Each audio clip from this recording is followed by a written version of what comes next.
You know, sometimes I get called out on these bids and I have a really hard time reaching a conclusion as to what the right thing to do is.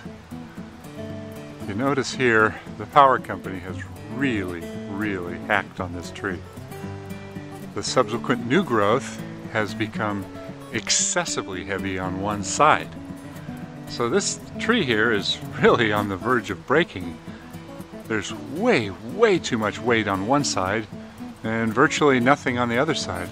I can see a few low branches that they have allowed to grow on that side. I'm sure that that side of the tree is under the same excessively heavy condition as this side. So obviously we need to do some weight reduction and minimize the strain, but weight reduction from the ends may not eliminate enough of the weight to minimize the leverage problem. So you can't just hack back a live oak to stubs and hope for the best. I mean, it'll survive, it'll sucker out and become an oak bush. So this is one of those situations you have to say, well, we're going to do the best that we can do and get enough weight off of here, but when everything is said and done, it's still going to look pretty silly.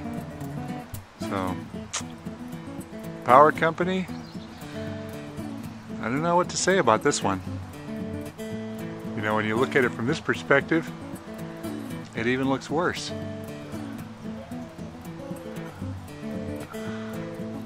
This is really sad. And at some point in time, you've got to bite the bullet and make some tough recommendations.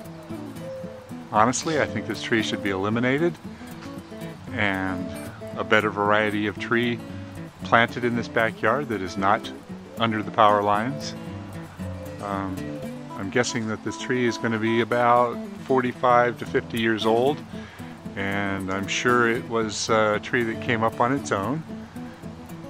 It doesn't look like a single leader tree that would be indicative of a tree that was planted, so it just showed up, and I believe that the power lines were here. So a long time ago, when this tree was 10 feet tall, somebody should have looked up and made the decision at that point that there would be no future for this tree. Had they done that 30 years ago, then there could have been a really nice replacement tree somewhere over in here. Or maybe a big lawn tree. That would have been nice. But under the power lines, you got to think twice, and you really have to remember to look up.